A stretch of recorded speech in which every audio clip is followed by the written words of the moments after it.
বিসমিল্লাহির রহমানির রহিম। ইসবি টিভির পক্ষ থেকে অনেক অনেক শুভেচ্ছা এবং অভিনন্দন। আজকে একটা কথা বলতে আসলাম, নোয়াখালী বিভাগ চাই। নোয়াখালী বিভাগ চাই, এটা নোয়াখালীবাসীর প্রাণের দাবি। যারা সাবেক বিভিন্ন রাজনৈতিক দলের নেতা ছিলেন, বাংলাদেশের অনেক সুনামধন্য এবং জাতীয় পার্টির মজিদ আহমেদ এবং বিএনপির চামও মজিদ আহমেদ একটা পূর্ণাঙ্গ মন্ত্রী ছিলেন এবং জাতীয় পার্টির সময় তিনি একজন প্রধানমন্ত্রীর দায়িত্ব পালন করছেন এরশাদ সাহেব যাওয়ার পরে।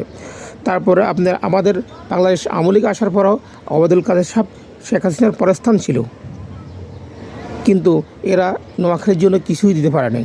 বরকতুল্লাহ ভুলু ভাই, উনি একজন বাণিজ্য প্রতিমন্ত্রী ছিলেন, উনিও এই নোয়াখালীবাসীর জন্য কিছু দিতে পারে নাই। শুধু ছলনা নিয়ে তারা ভোট নিয়েছে আমাদের রাজনৈতিক নেতারা। আসম আব্দুর রব সাহেব, উনিও একজন মন্ত্রী ছিলেন এবং উনিও বাংলাদেশের প্রথম পতাকার উত্তোলন করেছেন। উনিও তেমন একটা কি সুবিচার করতে পারে নাই। বাংলাদেশের স্বাধীনতা সংগ্রামের সময় যে বাংলাদেশের নোয়াখালীবাসীরা যে ভূমিকা রেখেছে, যা অতুলনীয়।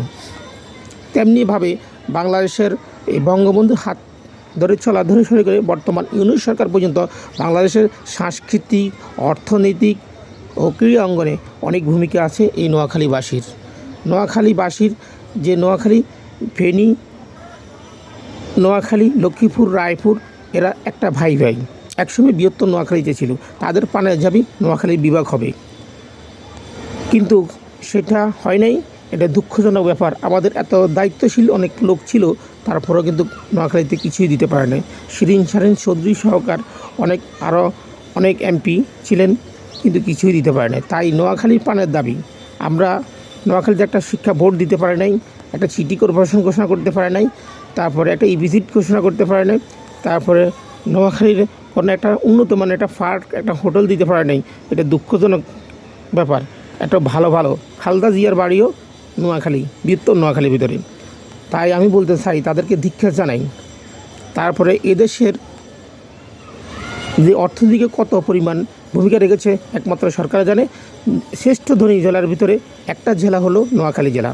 নোয়াখালীর মানুষ যে কোনো জেলায় গিয়েছে, চেষ্টা করছে প্রতিষ্ঠিত হওয়ার জন্য।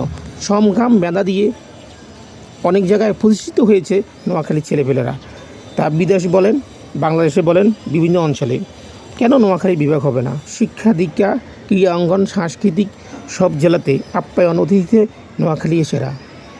তাই আর কথা বলার ফাঁকে আমি বলি যে, আমার এক কুমিল্লার কন্টেন্ট ক্রিয়েটর ভাই বলছিল যে, কুমিল্লার উপদি ঢাকা যেতে প্রত্যেকটা নোয়াখালীর প্রত্যেকটা লোকের চেক করলে অনেকে রোহিঙ্গা পাওয়া যাবে, অনেকের আইডি কার্ড পাওয়া যাবে না। আরে ভাই, আপনাদের এটা বলেন, চিটাং বন্দর দিয়ে আমদানি এবং রপ্তানি বাংলাদেশের অর্ধেক থেকে 3 ভাগের 2 ভাগে ওখান দিয়ে আমদানি এবং রপ্তানি হয়ে থাকে।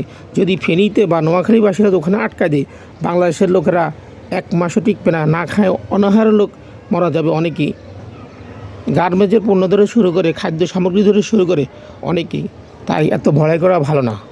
নোয়াখালীতে ইনশাআল্লাহ বিভাগ হবে এবং ইনশাআল্লাহ। আর এনসিপির নেতা হাসান আবদুল্লাহ ক্ষমতার অপব্যবহার, উনি একটা দলে থাকি বলে কুমিল্লা বিভাগ হবে, উনি দিয়ে দিচ্ছে।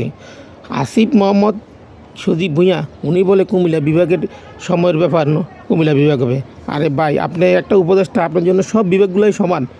আপনি এভাবে কথা বলাটা ঠিক না। তাই আমি ধিক্কার জানাই আপনাদেরকে। আমি দীর্ঘায়িত করব না। নোয়াখালীর প্রাণের দাবি দৃঢ়।